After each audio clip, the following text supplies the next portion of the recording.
Pues las quiero poner como temor a Dios o miedo al hombre. ¿Sí? Entonces yo quiero explicarte en esta noche que el temor a Dios qué es y tener miedo al hombre qué es. Y cómo es que una persona puede ser libre de tener miedo al hombre si estás experimentado o experimentando el temor de Dios. Cuando uno conoce el temor de Dios, cuando uno experimenta el temor de Dios, el miedo al hombre no ocupa lugar.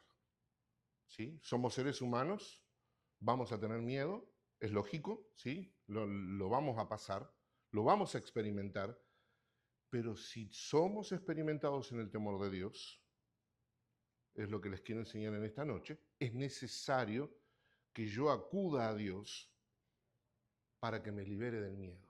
¿Amén?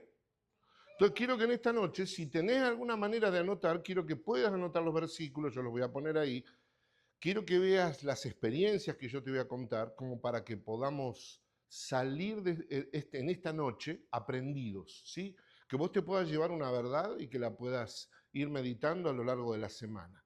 Primero, temor a Dios, ¿sí? Que tenés esa palabrita ahí que difícil que yo la pueda leer, se llama yirá, ¿sí? La palabra temor a Dios, te la voy a poner por palabra, ¿sí? Voy a esperar ahí a los muchachos que esperen hasta que aparezcan todas para que pongan la otra, ¿sí? Primero es reverencia profunda, ¿sí?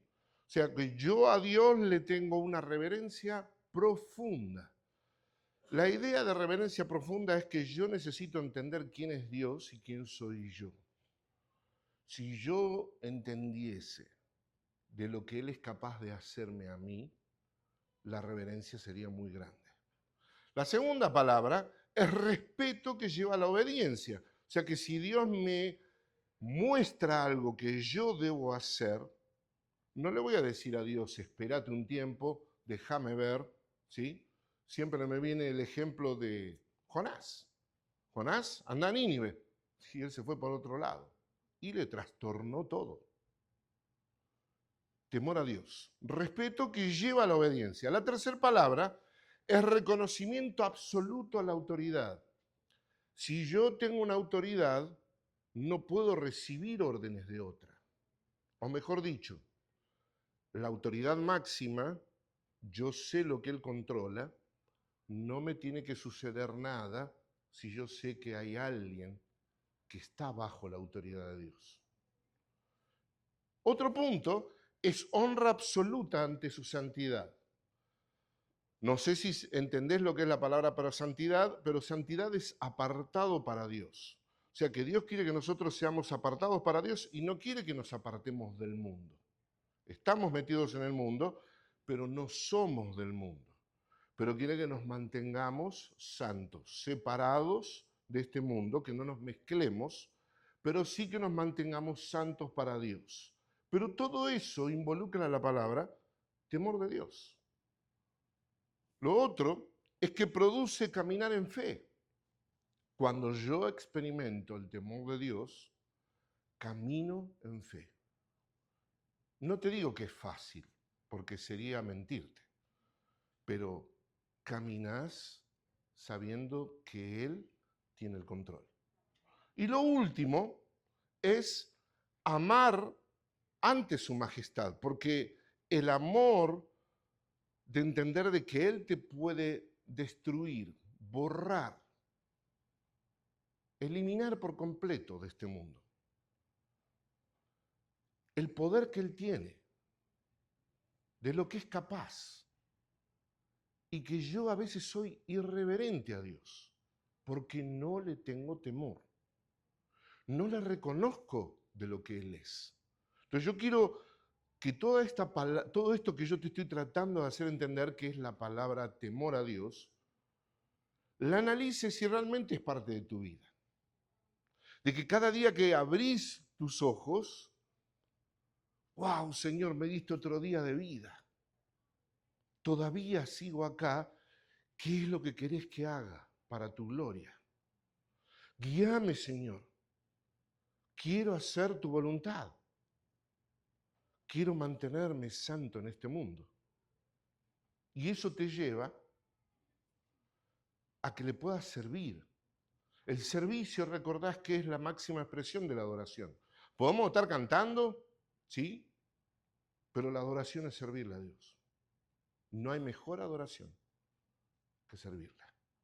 Ahora, cuando yo traigo la palabra miedo, ¿sí? Que es muy similar a temor a Dios, cuando vemos que Isaías dice que estaba en plena gloria de Dios y él estaba viendo, dice que él le agarró un pavor o el temor a Dios de soy hombre muerto. Estoy acá y yo no debo estar acá mirando esto. Y dice que él se tiró al suelo. Entonces esa reacción natural, ¿sí? Es la que nosotros debemos aprender a tenerla. Este mundo te hace olvidar. Es más, hasta te hace vivir como un ateo. ¿Por qué no? Si Dios es tan bueno, no pasa nada. Y no es así. Por eso el uso del miedo para controlar a la gente suele verse como algo peligroso que reemplaza la verdad. El miedo es usado para anular la verdad de Dios. ¿Sí? Te paraliza. La máxima expresión puede haber muchas. Capaz que para alguien es una víbora que te aparezca cerca y vos te quedás duro. ¿Sí? O un oso, ¿no? Te despertás y está el oso ahí al lado. Algo que te produce miedo, que te deja en pánico. Pero necesitamos distinguir entre el temor correcto a Dios y el miedo manipulador usado por los hombres. Por eso cuando estamos en una situación de miedo, en una situación en la cual yo no puedo controlar o me controla, ¿sí? Que no sé qué hacer, es lo que necesito entender, es que no estoy teniéndole temor a Dios. El temor a Dios elimina el miedo a los hombres. O el miedo a los hombres tapa o anula el temor a Dios. Fíjate que en Proverbios 1, versículo 7 dice, el temor del Señor es el principio, es el comienzo, es lo primero que tiene que haber en tu vida para que puedas ser sabio. Sabio no es que tengas pelo blanco, barba blanca, no. Sabio, ¿sabes lo que es? Es inteligencia aplicada. O sea que vos sabés, lo aplicaste, por ende, podés tomar buenas decisiones. O sea que dice que el principio de la sabiduría es el temor al Señor. Los necios desprecian la sabiduría y la instrucción. O sea que la sabiduría puede llegar a tu vida por medio de la instrucción. Por eso yo animo tanto a que participes en un grupo de vida, porque ahí es donde recibís instrucción. Ahí es donde empezás a entender sabiduría de Dios y es como podés aplicar eso a tu vida. Como iglesia, esta semana ha sido difícil, muchos hermanos en prueba, uno no sabía qué hacer, cómo moverse. Señor, ¿qué hago? Y sin embargo, Él no saltó de su trono, no lo agarró por sorpresa, Él tiene todo bajo control. Y aún las cosas que suceden están determinadas por Él. Y cuando uno entiende eso, ese es el principio de la sabiduría. El saber de que Dios tiene el destino tuyo en sus manos. El temor implica una vida de reverencia, reconocimiento a la autoridad en un contexto de humildad. Sí, el temor a Dios no te hace humilde, difícil que lo puedas experimentar. Si el temor de Dios no te lleva a estar de rodillas y pedirle a Dios que te guíe, es difícil que puedas entender qué es lo que quiere hacer Dios en tu vida. El temor no contempla el miedo como herramienta de dominio o para mostrar cobardía. Fíjate que Dios no utiliza el temor para manipularte. El temor a Dios es algo que es una reacción natural de un hijo de Dios cuando se acerca cada día más a Dios. Recordá que mi relación con Dios está determinada como me llevo con los hermanos. Y como iglesia, nuestro temor a Dios es como somos en iglesia, como somos en la iglesia local, como somos entre nosotros. En 2 de Timoteo, capítulo 1:7 dice, porque no nos ha dado Dios espíritu de cobardía, sino de poder, de amor y de dominio propio. O sea que Él está hablando de que Él nos dio a nosotros la capacidad de no tener miedo si estamos en el temor de Dios. Necesitamos pedirle a Dios guía para qué es lo que necesitamos hacer en momentos como estos. El temor es una convicción espiritual genuina que no da lugar al miedo, como una intimidación emocional. O sea, necesitamos aprender que cuando el dominio de tu vida se ocupa el miedo, yo estoy dejando el temor de Dios de lado. Ejemplos. Quiero darte ejemplos para que podamos ver en la Escritura ejemplos de cómo el miedo fue utilizado como una herramienta de intimidación. Primero, Faraón, cómo controló mediante la opresión y el miedo. ¿Sí? O sea, no es nada nuevo. No es nada nuevo. El miedo está puesto como una manera de opresión a la gente y de control. ¿Sí? Fíjense que dice en Éxodo 1:8, dice, se levantó sobre Egipto un nuevo rey que no había conocido a José, ¿sí? Y dijo a su pueblo, miren, el pueblo de los hijos de Israel es más numeroso y más fuerte que nosotros. Ya él empezó a notar que había un pueblo que estaba por ser un problema para él. Y precisamente las situaciones son similares. Y dice, procedamos pues astutamente con él, no sea que se multiplique y en caso de guerra se una también con los que nos odian y peleen contra nosotros y se vayan del país. Se terminaron yendo del país. Pero la idea es, Faraón sabía que utilizando el miedo como una herramienta puede controlar a la gente. Pero no te hablo a la gente individual, a la gente en cantidad. Ciertas cositas hacen que todos corramos para un lado. ¿Sí? El miedo infunde más miedo. Se contagia rápidamente y es usado para controlar a la gente. Por eso, mientras más propaganda se hace al miedo, ¿qué pasa? Más miedo tenés. Más miedo tenés. No me olvido más en COVID. ¿Qué veíamos? Prendíamos la televisión y veías los numeritos como iban subiendo. ¿Cuántos muertos había? Eso te controlaba. Te controlaba. El control del miedo sigue estando hoy igual. No cambia. No cambian los tiempos. Estamos bajo el dominio del maligno. Y todo esto está bajo su dominio. Hubo una situación en la que Moisés llega y dice, ok, vamos a mandar 2 espías, ¿sí? Y mandan 2 espías a ver los pueblos que íbamos a tratar de invadir para agarrar la tierra prometida. O sea, ya dejamos Faraón, ahora vamos al pueblo de Israel. Vienen estos 12, ¿sí? Y los 12 espías, y dice, los espías incrédulos provocaron un miedo colectivo rápidamente, porque 10 de ellos empezaron a decir, está todo mal.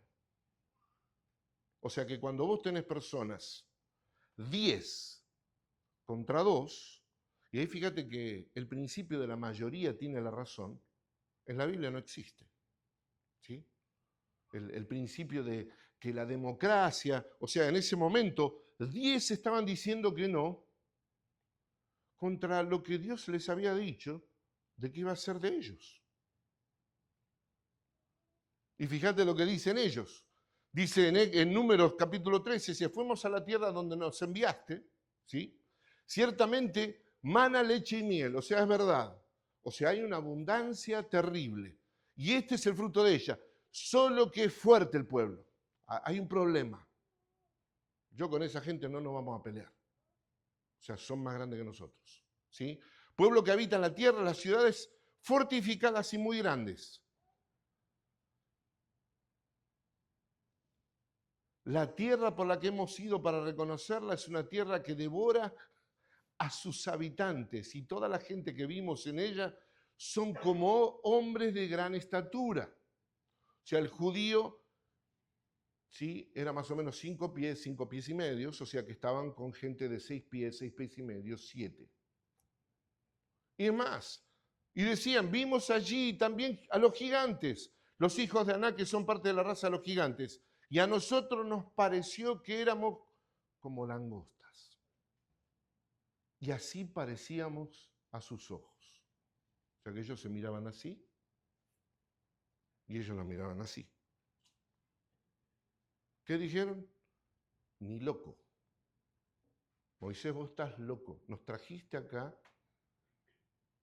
nos sacaste de allá que nos estaban esclavos y ahora venimos acá y son gigantes. El miedo te paraliza y tiende a la exageración. El miedo siempre te va a llevar a exagerar. No te das una idea, están por todos lados. Están hasta arriba de los techos caminando. ¡Wow! Exagera. Vamos a ver más miedo. Y llegamos a Goliat. Goliat, que era gigante, ¿sí? Y que cada día salía y desafiaba al pueblo de Israel, le decía, a ver, ¿quién de ustedes va a venir a pelear? Y él ya estaba ganando sin pelear, porque él decía que salía todos los días. Ustedes son una manga de cobardes, y cobardes, y cobardes, y cobardes. Y ya todos se veían con plumitas, y hacían popó, popó, o sea, se saludaban. La intimidación como arma de control. ¿Te estás dando cuenta? En este mundo es lo único que vas a agarrar. Y es más. Dice, hoy desafío a las filas de Israel, decía Goliat. Denme un hombre para que luchemos mano a mano. Cuando Saúl y todo Israel oyeron que estas palabras del filisteo, se acobardaron y tuvieron gran temor. La misma palabra. Miedo a los hombres. Y no tenían miedo a Dios. David rompe esa cadena. El ciclo de terror colectivo porque va en realidad desde la fe. Él empieza a entender el concepto del temor de Dios. Yo sé quién es Dios. Cuando yo conozco a Dios, no puedo tener miedo. Pero si no conozco a Dios, vivo en pánico. Me muevo por pánico. O no me muevo por pánico. O no voy a la iglesia por pánico. O no voy a la esquina por pánico. Y caemos. Caemos todos. Es más, Jesús nunca manipuló a la gente con el miedo. ¿Sabías? Nunca. Él podría haber dicho, vos te vas al infierno, vos te vas a ir al infierno, vos tal vez no. Podría haberle dicho, porque él sabía quién iba y quién no iba. Es más, a vos te veo, vas a estar en el 5.º infierno. A vos, Judas, más vale que cambies porque te va a ir mal. Sin embargo, no utilizó el miedo. No utilizó el miedo como herramienta de manipulación. Él se dio cuenta, es más, siendo Dios, de que el temor a Dios es lo que nos elimina del miedo. Ahora, ustedes saben, en Juan capítulo 6, él empezó alimentando a 5.000, después empezó a hablar de que tenían que comer su carne y beber su sangre, y la gente empezó, ¿cómo? Y se empezó cada vez a ir más gente, más gente, más gente, y de miles empezaron a cada vez a quedar menos. ¿Y sabían qué es eso? ¿Cuál es el problema? Los apóstoles veían, si quedamos pocos, nos matan a todos. Mientras mayor cantidad de gente haya, más seguridad tenemos de que a Jesús no le va a pasar nada. Y fíjate que al final de los versículos, como resultado de esto, muchos de sus discípulos se apartaron y ya no andaban con él. Entonces Jesús dijo a los 12 discípulos, y quiero resaltarte esto, ya habían quedado los 12, nada más. No había ni el niño con los pececitos, no. Habían quedado los 12. ¿Cuántos eran en total? No, 13. A decir, ¿sí? ¿Acaso también ustedes quieren irse? Él no manipuló el miedo. Ustedes quieren irse, váyanse. Prácticamente les estaba diciendo, ¿tienen miedo? Go forward. Váyanse. Jesús nunca manipuló a la gente para que regresaran. Vení, por favor, ahora te hago más pancito, te hago uno tostadito, ¿cómo lo querés? ¿Con queso en el medio? Así vuelven. No, váyanse. La fe bíblica verdadera no nace de histeria colectiva. Nunca. Nunca. Nunca van a ser una fe genuina en tu vida si estás histérico, si estás en pánico. No va a haber ahí fe. No hay manera de trabajar. Unos capítulos más adelante sucede lo que todos conocemos como la muerte de Lázaro. ¿Sí? Entonces, en ese momento él va a una velocidad muy despacio. ¿Sí? Le dicen, Lázaro está enfermo, a punto de morir. Dice, ya voy. ¿Me das otro café? Pero está enfermo. Sí, ahora vamos. Mañana vamos. Pero cuando les dice, vamos a ir a verlo, todos le dijeron, pero allá te quieren matar, Señor. En realidad no es que allá te quieren matar. Allá nos quieren matar. O sea, ellos veían como diciendo, nos van a matar a todos. No vayamos para allá. Tómate otro café. Es que Lázaro duerme. Y si duerme, déjalo, se va a despertar. Vamos para allá. ¿Y qué dice Tomás? Entonces Tomás, apodado el gemelo, le dijo a los otros discípulos, vayamos también nosotros para morir con él. Bien irónico, ¿no? Pero en realidad mostraba que tenía miedo. No sabía a quién tenía al lado. Y no lo supo hasta que después que resucitó. Porque él decía, si yo no pongo mis dedos en sus manos o toco su costado, yo no voy a creer. Tomás, toca. ¿Te das cuenta? El temor a Dios elimina el miedo a los hombres. Si el miedo a los hombres controla tu vida, es que no hay temor de Dios en tu vida. Es una balanza. Necesitas buscar el temor de Dios. El miedo como herramienta de control espiritual no sirve. Nunca sirvió. Es más, en 2 de Corintios habla de que había falsos maestros, ¿sí?, que ya se habían metido en la iglesia. Y esta gente trataba mal a los de la iglesia. Y cuando vos leas este versículo no lo vas a poder creer lo que dice. Porque fíjate que dice, aguantan incluso a cualquiera que los esclaviza o los explota, o se aprovecha de ustedes, o se comporta con altanería, o los golpean. Dale para acá. Sí, ¿qué querés? Anda para allá.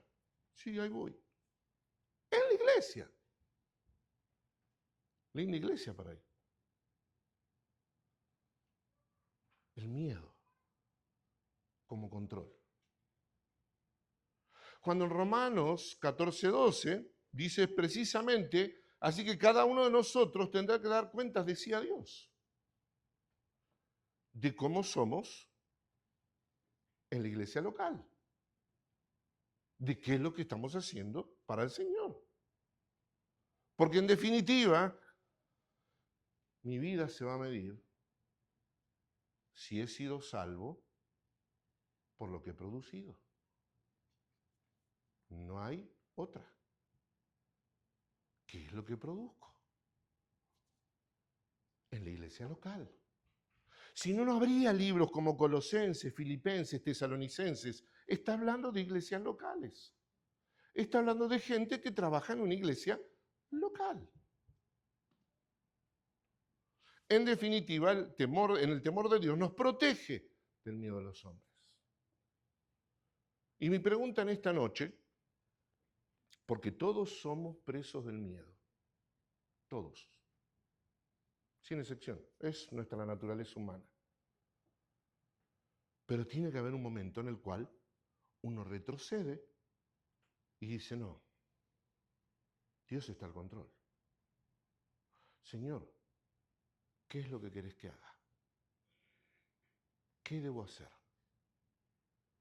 ¿Qué debo hacer en este momento? Hay un ejemplo, para terminar, donde había 3 muchachos con nombres muy conocidos que se usan actualmente, ¿sí?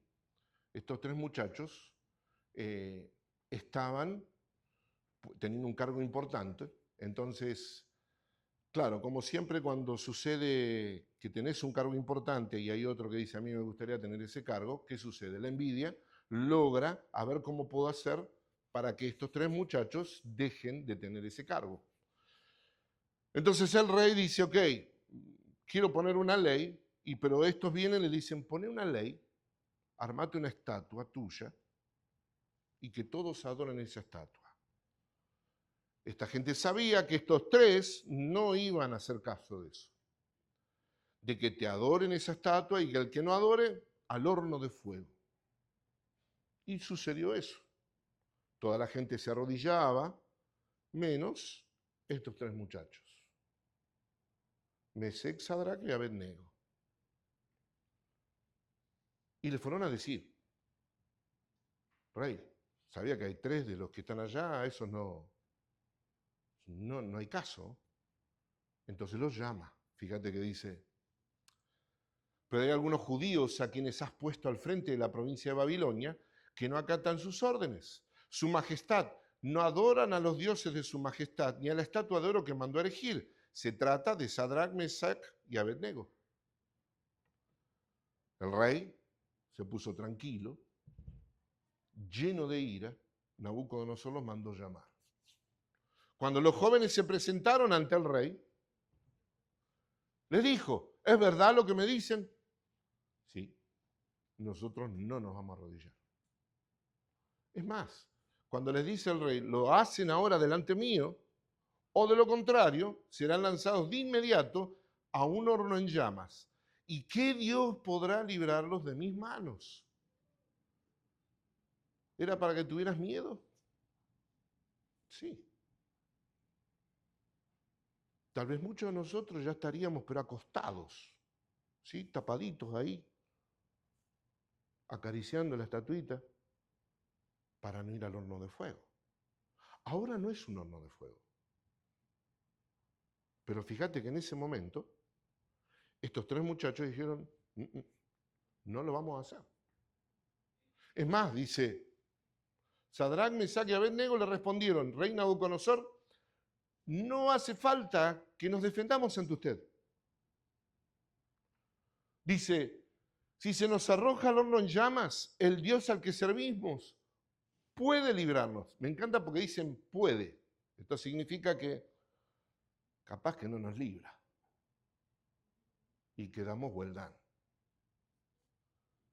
Del horno y de las manos de su majestad. Pero incluso si no lo hace, queremos que sepa su majestad que no serviremos a sus dioses ni adoraremos la estatua que está usted erigido. ¿Qué es eso? Temor de Dios. Porque el temor de Dios te hace estar firme en tus convicciones. Sabes quién es Dios en tu vida y no te vas a mezclar. Dice que ante la respuesta de Sadrac, Mesach y Abednego, Nabucodonosor se puso muy furioso y cambió su actitud hacia ellos. Mandó entonces que se calentara el horno un poquito más.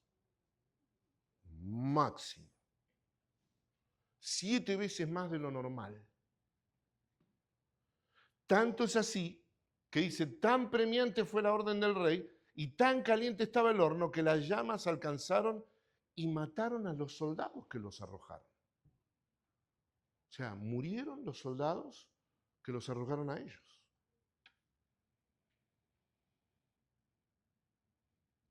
Ellos no estaban dispuestos a ceder. Si conoces la historia, sabes cómo termina, pero si nunca la escuchaste, claro, el rey dice que lo ve en el fuego y dice, pues miren, exclamó, allí en el fuego veo 4 hombres, eran 3, sin ataduras y sin daño alguno, y el cuarto tiene la apariencia de un hijo de los dioses. Y él los llama, salgan. Y ellos salen del horno sin ni siquiera, dice, tener el olor a humo en sus ropas. Claro, el temor de Dios de ellos, no solamente Dios les protegió la vida, sino que además fue un testimonio de ellos hacia Nabucodonosor. Y él termina diciendo, alabado sea el Dios de Sadrac, Mesach y Abednego, que envió a su ángel y los salvó. Ellos confiaron en él y desafiando la orden real, optaron por la muerte. ¿Optarías por la muerte? Es complicado, ¿no? Porque esto es una historia de muchos años. Hoy no es vida o muerte. Pero aún así, somos presos del miedo. Nos salen algunas plumitas. Antes que honrar o adorar a otro Dios que no fuera el suyo. Por eso en esta noche, has aprendido lo que es miedo y has aprendido lo que es temor a Dios. ¿Qué es lo que reina en tu vida? Es lo que realmente te muestra cuánto conoces de Dios. Si reina el miedo en tu vida, es que tal vez no haya mucho temor a Dios. Necesitas volantear la dirección de tu vida y empezar a buscar el temor de Dios. Empezar a confiar en Él. Lo mejor que pudiste haber hecho es haber venido, es haber vencido ese miedo y es buscar su palabra. Si nunca le has dado tu vida a Él, hoy lo podés hacer en esta noche. Es necesario que entiendas que Él quiere salvarte. Por eso, en esta noche nos ponemos de pie para orar. Y como la casa en la roca, como la ves ahí, las tormentas siempre van a estar, para buenos y malos. Y ahí donde estás, te voy a pedir que inclines tu rostro, cierres tus ojos, en reverencia a Dios.